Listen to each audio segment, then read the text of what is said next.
الحمد لله رب العالمين والصلاة والسلام على حبيبه محمد وآله وأصحابه أجمعين أما بعد فأعوذ بالله من الشيطان الرجيم بسم الله الرحمن الرحيم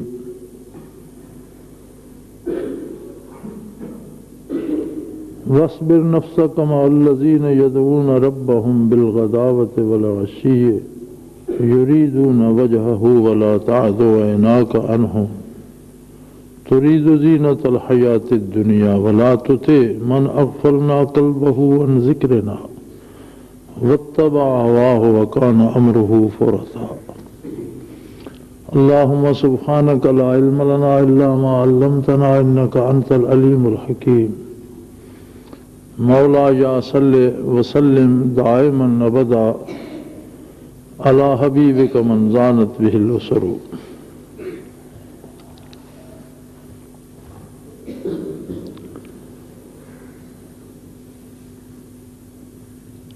بات میں اور عمل میں بہت بڑا فاصلہ ہوتا ہے. اچھی بات بہت اچھی ہوتی ہے لیکن وہ اچھے عمل کا سرٹیفکیٹ نہیں ہوتی، سند نہیں ہوتی اچھائی کی. عملاً جب تک اچھا عمل کیا نہ جائے، اچھی بات بھی بجائے خود ایک عمل ہے، لیکن جہاں تک بات کا اثر ہے کوئی بہت اچھے کھانوں کا نام گنتا رہے تو اس سے اس کا پیٹ نہیں بھر جائے گا جب تک وہ کھانا کھائے گا نہیں. عمل کی ایک اپنی حیثیت ہوتی ہے. ہمیں نصف صدی سے زائد عرصہ ہو چکا ہے. ہم ایک بہت خوبصورت بات کہتے ہیں تقسیم ملک سے لے کر اب تک کہ یہ ملک اللہ کے نام پر اللہ کے دین کے نفاذ کے لیے حاصل کیا گیا ہے، اور یہاں ہر شعبے زندگی میں دینی عمل، دینی احکام، دینی نظام، معاشی، سیاسی، عدالتی، ہر طرح کے سارے نظام دین کے تابع ہوں گے. یہ بہت اچھی، بہت خوبصورت بات ہے. لیکن آج تک اس پر عمل تو کیا، ہماری گزشتہ نصف صدی اس بات پہ گواہ ہے کہ آنے والا ہر دن اپنے اس مقصد سے ہم ہٹتے جا رہے ہیں، دور ہوتے جا رہے ہیں. پاکستان کی تاریخ انقلابات اور مسلسل انقلابات کی تاریخ ہے، حادثات کی تاریخ ہے.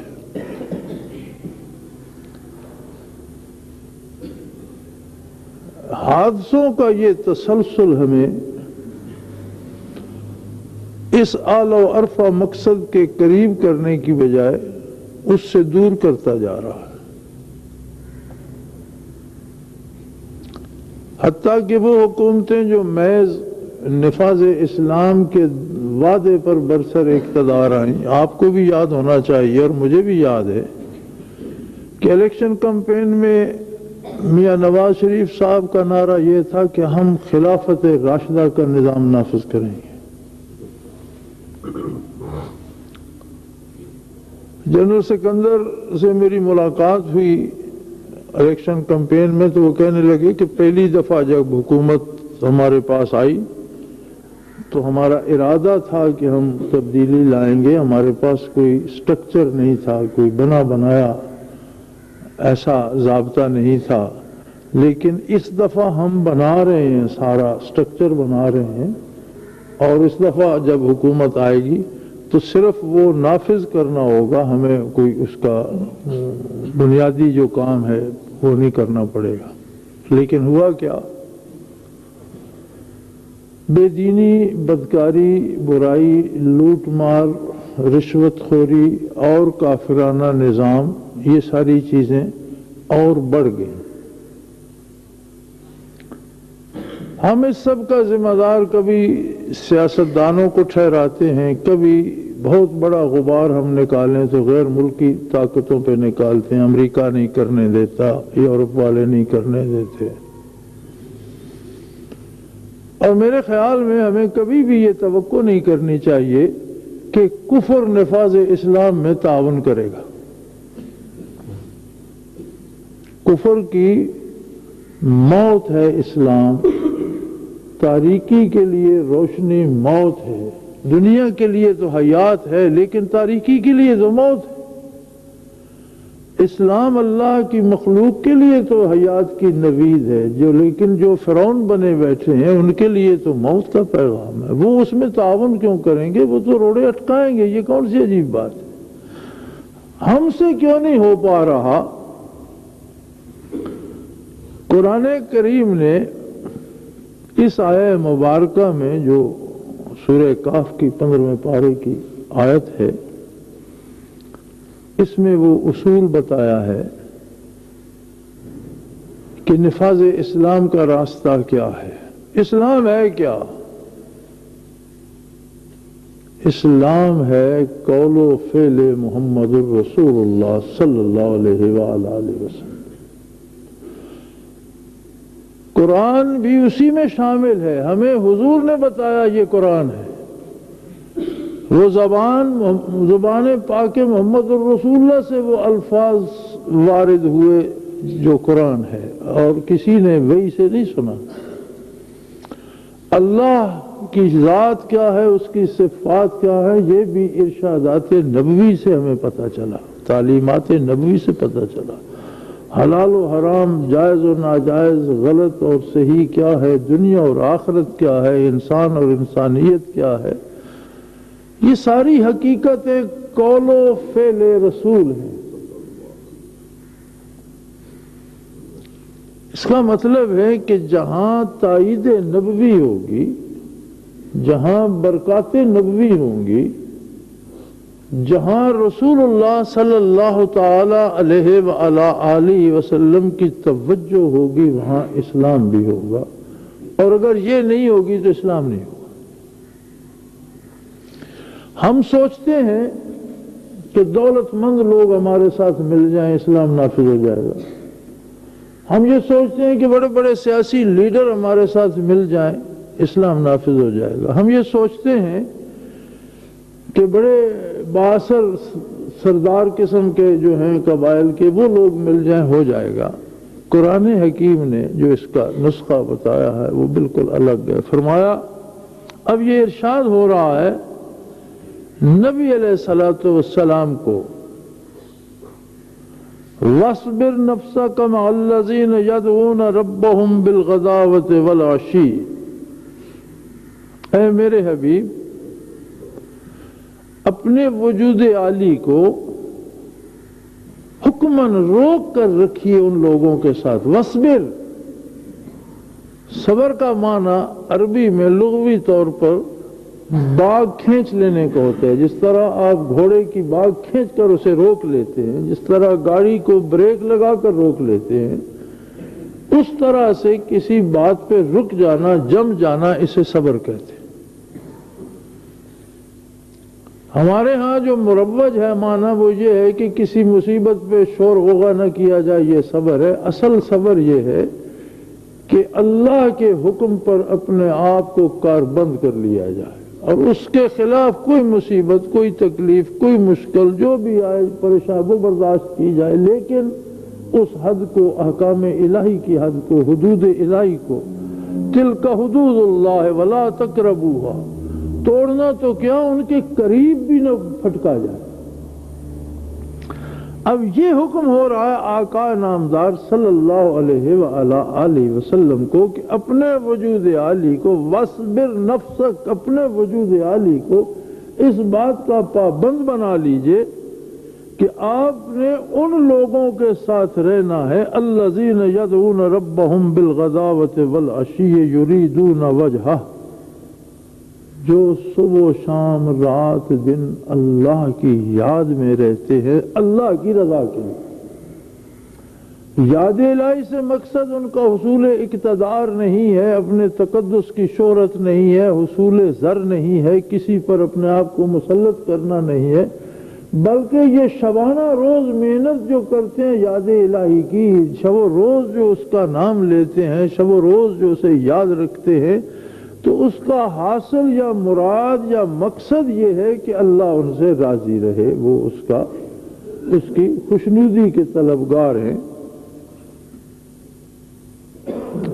وَلَا تَعْدُ عَيْنَاكَ عَنْهُمْ، ان میں سے کبھی اپنی نگاہیں نہ ہٹائیے، انہیں کبھی نظر انداز نہ کیجیے۔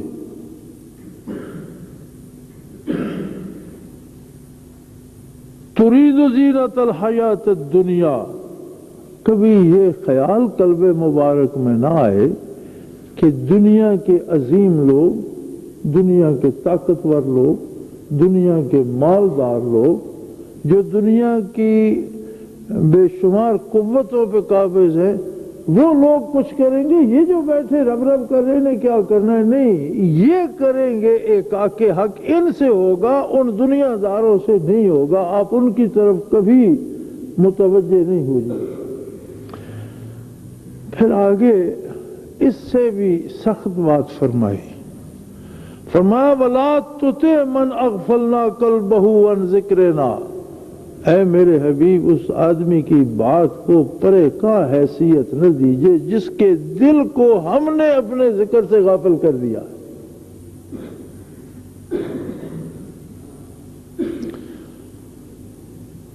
نبی علیہ الصلوۃ والسلام کو رب جلیل ارشاد فرما رہا ہے کہ جن لوگوں کے دل ذاکر نہیں ہیں، یہ میری طرف سے سزا ہے ان کے کردار کی، میں نے دلوں کو غافل کر دیا اپنی یاد سے۔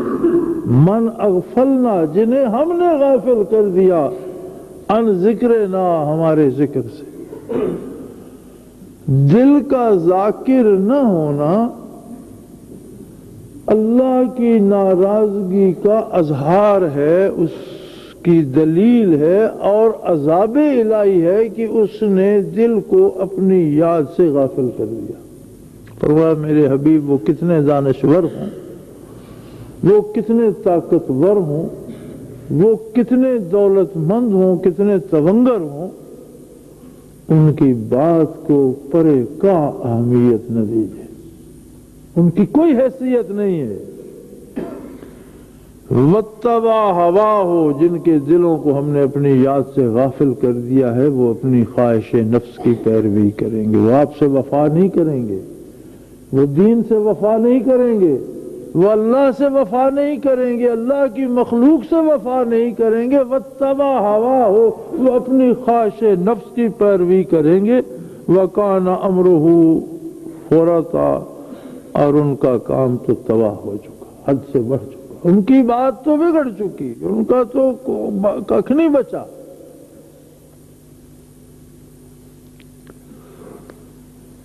اب آپ اندازہ کیجئے کہ ہم اس زمانے میں پہنچ گئے ہیں جہاں دل کا غافل ہونا کجا، بلکہ دل کا غافل ہونا ہی سعادت سمجھا جا رہا ہے، یہ بجائے خود یہ نہیں کہ دل کے غافل ہونے پہ کسی کو دکھ ہو، بلکہ دل کا ذاکر نہ ہونا ہی عین سعادت سمجھا جا رہا ہے۔ اور کسی کو ذکر قلبی کی بات کیجئے تو وہ کہتے ہیں اس کی ضرورت کیا ہے، اس کا ثبوت کیا ہے، یہ ہوتا کیوں ہے، اس کے کمال۔ آپ دیکھیں لوگ دنیا کہاں پہنچ گئی۔ یہ صرف میرے اور آپ کے چاہنے کی بات نہیں ہے، معاملہ اللہ کریم کے اپنے دست قدرت میں، اور جو لوگ اس کے نام کو دل میں بسانے کے لیے دلائل کے متلاشی ہیں، وہ انہیں اپنا نظام کیوں عطا کرے گا، وہ ان پر نیک قیادت کیوں بھیجے گا، وہ ان پر صالح افراد کو کیوں مقرر کرے گا؟ کیا ایسے لوگوں پر حکومت ظالم نہیں ہوگی؟ کیا ایسے لوگوں کا یہ علاج نہیں ہے کہ ایک ظالم سے چھوٹیں اور دوسرے ظالم کے ہتھے چڑھ جائیں؟ بھیڑیے سے چھوٹے اور چیتے کے منہ میں چلے جائیں، کیا یہی علاج نہیں ہے؟ اور یہی ہو نہیں رہا 50 برسوں سے، نصف صدی سے، کیا ہمارے ساتھ یہی نہیں ہو رہا؟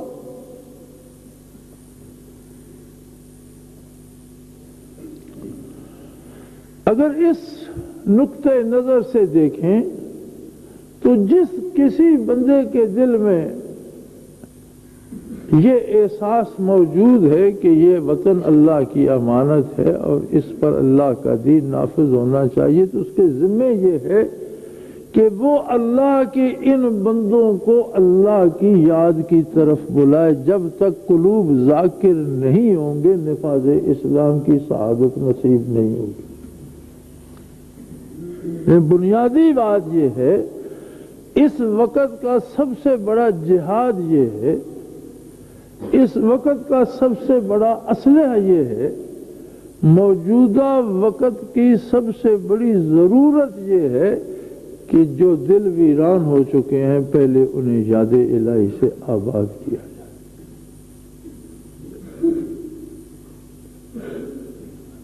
ارے بیج بونا، کھیتی اگانا، پھل حاصل کرنا، اس کے لیے کیا کھیتی کو جوتنے پہ محنت نہیں کرنا پڑتی؟ کیا اس سے جھاڑ جھنکار صاف نہیں کرنا پڑتا؟ ایک کھیتی کو آپ سال بھر جوتتے نہیں ہیں، اس میں طرح طرح کے پودے، طرح طرح کی جھاڑیاں، طرح طرح کے کانٹے اگائے ہیں، آپ کہتے ہیں میں اس میں بیج دیتا ہوں، اس میں پھل آئے گا۔ کہاں کیا بیج اگے گا، کیا پھل اس میں آئے گا؟ تو کھیتی بھی تو تیار ہو۔ نفاذ اسلام کی بات تو ہم کرتے ہیں، کن پر نافذ کرنا چاہتے ہو؟ ان لوگوں پر جن کے دل اللہ کی یاد سے غافل ہے، تو اللہ کی یاد سے غافل ہونا دل کا تو عذاب الہی ہے، اور جو لوگ عذاب کا شکار ہیں انہیں عدالت اسلامی نصیب ہوگی، جو لوگ عذاب الہی کا شکار ہیں انہیں معیشت اسلامی نصیب ہو، سود ہی کھائیں گے۔ جو لوگ عذاب الہی کا شکار ہیں انہیں سود ہی نصیب ہوگا کھانا، انہیں عدالت کے نام پر ظلم پیش آئے گا، ان پر عدل کے نام پر ظلم کیا جائے گا، اور وہ اگر بھیڑیے کے منہ سے چھوٹیں گے تو چیتے کے منہ میں جا پھنسیں گے۔ یہی ان کا علاج ہے۔ اور اگر واقعی کسی کو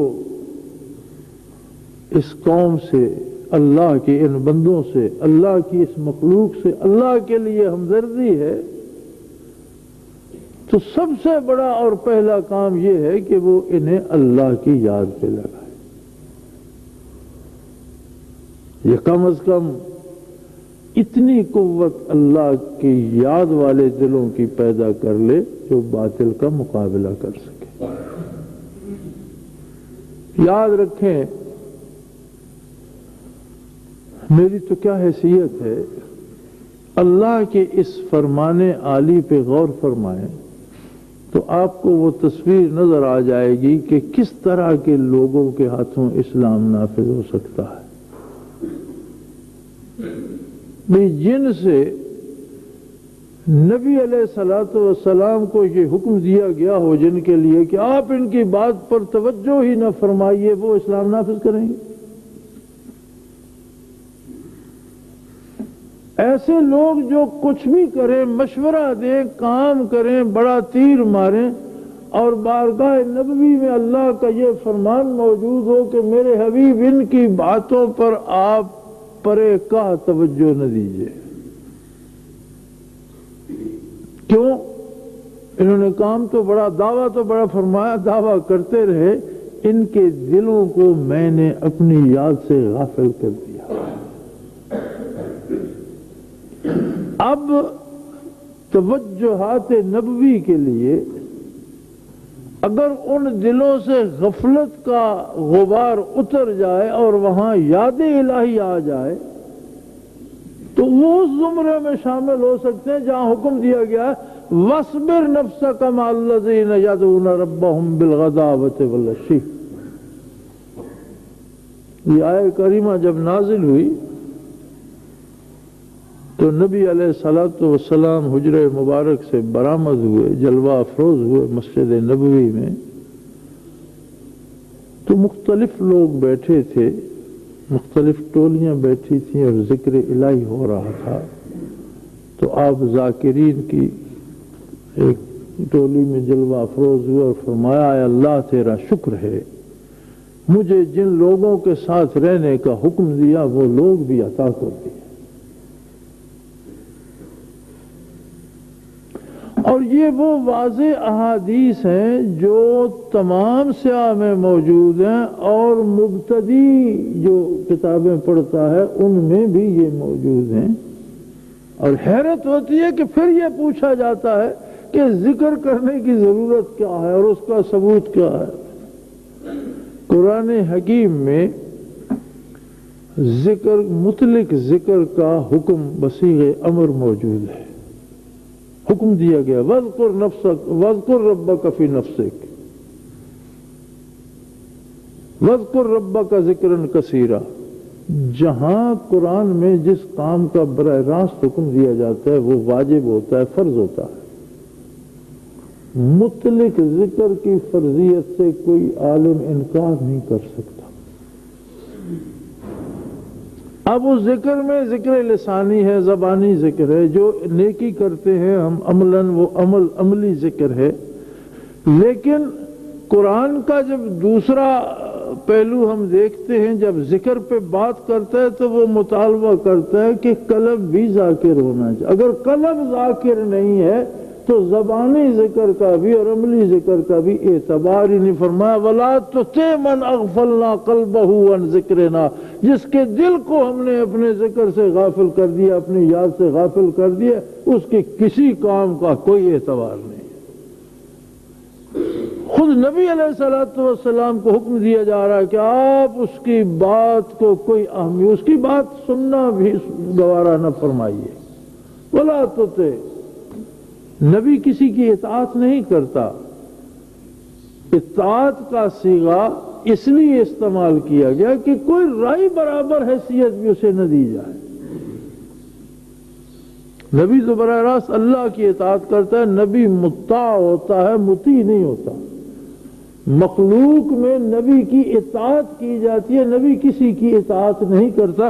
پھر یہاں اطاعت کا توطئ کیوں لایا گیا کہ کسی بھی حیثیت سے ایسے بندے کو جس کا دل میری یاد سے غافل ہے، اور جو دل میری یاد سے غافل ہے وہ میں نے کر دیا ہے، اس سے ناراض ہو کر، اس سے خفا ہو کر اسے سزا دینے کے لیے میں نے اس کے دل سے اپنی یاد کی توفیق سلب کر لی ہے۔ لہذا آپ ایسے لوگوں کی بات کو کوئی اہمیت نہ۔ اب وہ عمرے پہ جائے، وہ حج پر جائے، وہ روئے، وہ چلائے، وہ طواف کرے، وہ آنسو بہائے، وہ روضہ اطہر پہ جائے، وہ کروڑوں سجدے مسجد نبوی میں کرے، لیکن یہاں تو حکم موجود ہے کہ آپ اس کی طرف توجہ ہی نہ فرمائیے۔ یار کوئی مشکل الفاظ ہیں قرآن کے، یہ تو پرائمری کا بچہ بھی سمجھ رہا ہے۔ وَلَا تُطِعْ مَنْ أَغْفَلْنَا قَلْبَهُ عَنْ ذِكْرِنَا، اس کی بات کو کوئی پرے کا حیثیت نہ دیجیے جس کے دل کو ہم نے اپنی یاد سے غافل کر دیا ہے۔ تو میرے بھائی، اگر ہم اسلام کے نفاذ کے لیے مخلص ہیں تو ہمیں چھت ڈالنے کی تیاری کرنے کی بجائے بنیاد اٹھانی ہوگی۔ جو مکان بنانا چاہتا ہے وہ شاتیر اٹھا کر نہیں پھرا کرتا، وہ بنیاد سے شروع کرتا ہے۔ شاتیروں کی تیاری کرو، جہاد کی تیاری کرو، جہاد سیکھو، جہاد پڑھو، جہاد سمجھو، لیکن نرے چھت سے مکان نہیں بنے گا، اس کی بنیاد استوار کرو، اس کی دیواریں بناؤ۔ بنیاد ہے ذکر الہی اور اس کی دیواریں ہے اتباع محمد الرسول اللہ۔ عملی زندگی میں سنت کی پیروی، اور وہ پیروی تب نصیب ہوتی ہے جب دل ذاکر ہو۔ دل ذاکر نہ ہو تو رسم دنیا بن جاتی ہے، اطاعت نہیں رہتی۔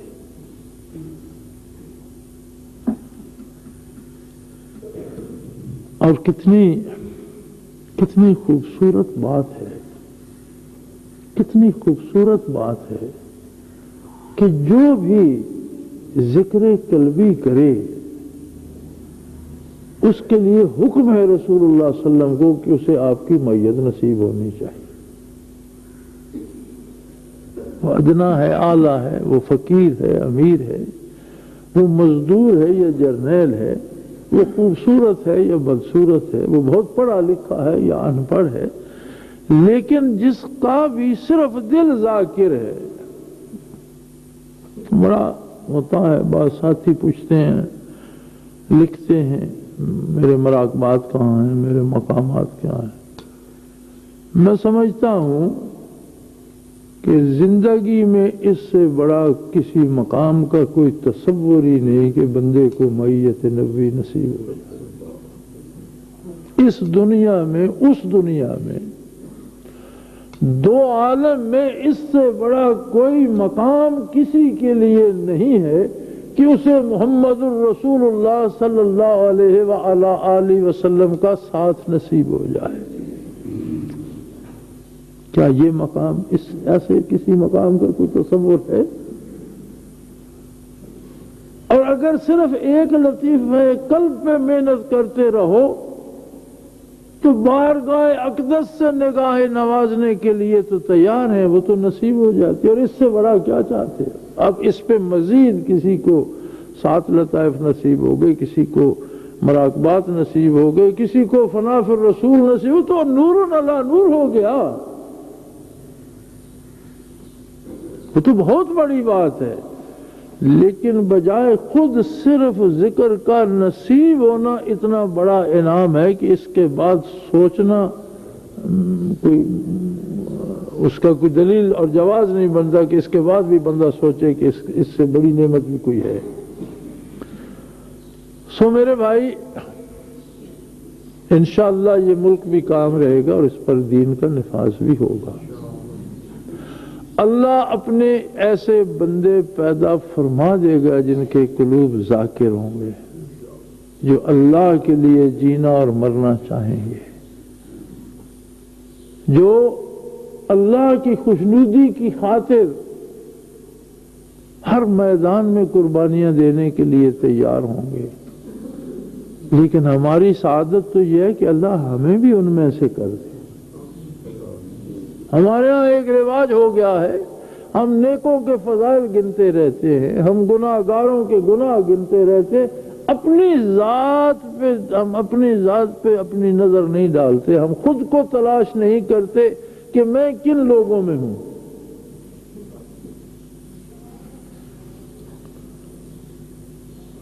تو میری گزارش یہ ہے کہ حلقے کے ہر ساتھی کے لیے کہ خدا کے لیے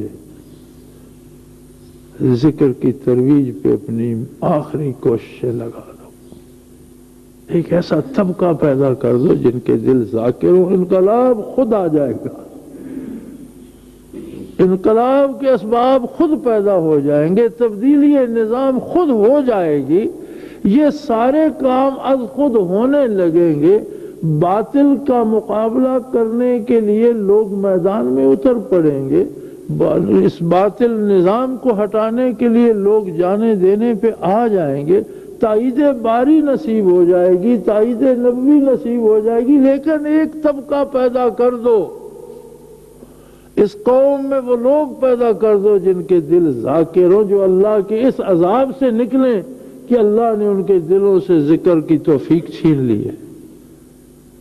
اور اگر قلب کو ذکر نصیب نہیں ہوتا تو فرمایا وَلَا تُطِعْ مَنْ أَغْفَلْنَا قَلْبَهُ عَنْ ذِكْرِنَا وَاتَّبَعَ هَوَاهُ وَكَانَ أَمْرُهُ فُرَطًا. میرے حبیب جس کے دل کو ہم نے اپنی یاد سے غافل کر دیا، اس کی بات پر توجہ نہ فرمائیے، وہ خواہش نفس کا پیروکار ہے اور اس کی بات بگڑ گئی، اس کا کام تباہ ہو گیا، اس کا کام ختم ہو گیا، اس سے کسی بھلائی کی توقع نہ کی جائے.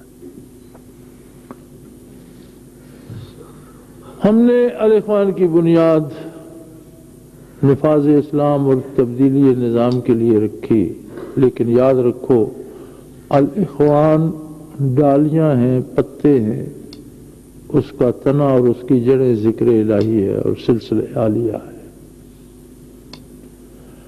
اگر تنا کمزور ہو جائے، اگر جڑوں کو دیمک کھا جائے تو پتے اور ڈالیاں سلامت نہیں رہتے، پھل نہیں دیتے.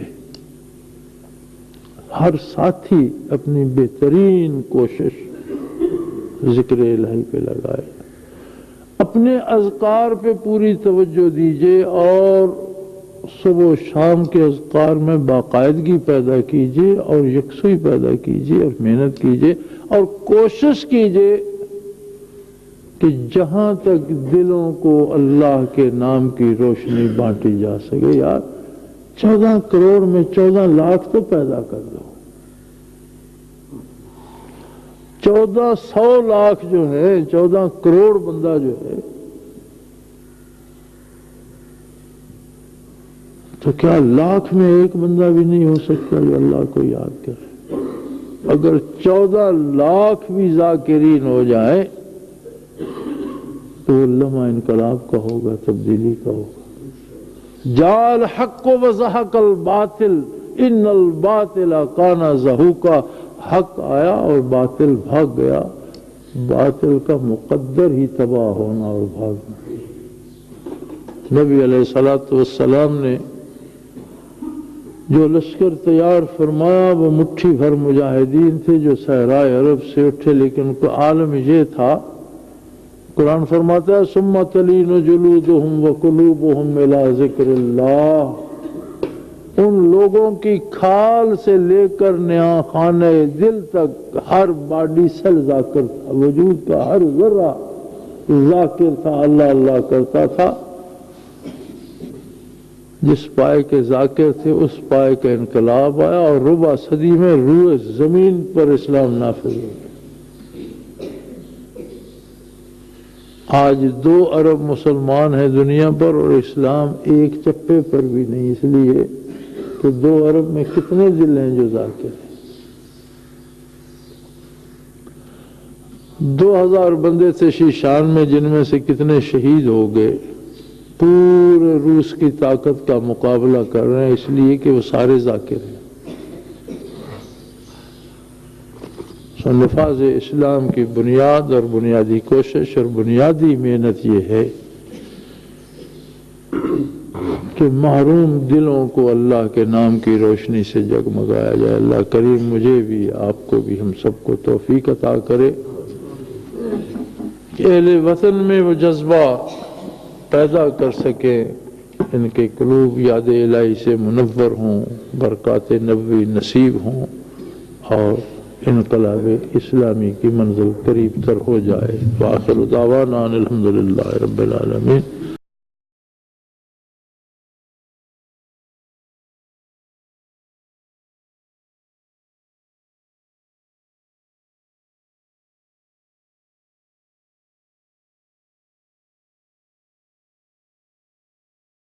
ہاں پھر سے بہار آئی، مجنوں کو صدا دو، ہاں پھر سے بہار آئی، مجنوں کو صدا دو، بے تاب ہیں پروانے، شمع کو جلا دو، بے تاب